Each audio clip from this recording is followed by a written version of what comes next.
咱头一台国车国造的105公里链型的战车，今仔日伫南投公开测试，展现一寡性能，也佮有无共地形的适应力。这种链型的战车其实甲一般用链大的战车是无啥共款，伊的时速会当来到100公里以上，机动性还佫较悬，而且设置装甲了后，也会当抵抗30公里甚至的攻击。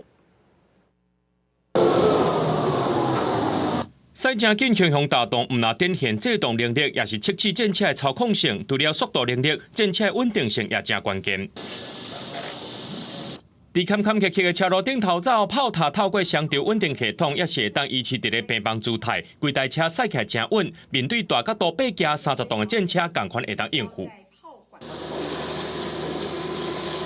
毋但正面爬行无问题，对边仔爬行同款倒顶黏感，展现适应地形的稳定性。这是头一台国车国造的战车，105米里链型战车，头一届伫媒体镜头前进行动态展示。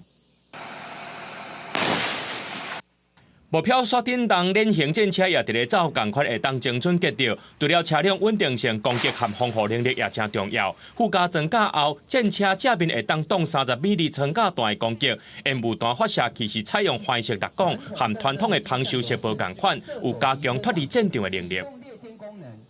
履带是它的重量50吨，然后它的最高时速是50公里左右。 轮型战车主要是负责快速部署以及机动打击，开的最高时速都有到100公里以上，所以这个是符合到我们未来机动打击的目标。车长搜索到第2个目标，按下列歼模式，此时主炮的炮口就会自动指向第2个目标，这样的话就可以有效缩短接战时间。 这台由军备局中科院顶档为联合打造的链型战车，自制率达到89%。未来根据需求，把车辆高度降低到3公尺以下，提供予各军种列入去补选方案，展现国防自主量能。记者综合报道。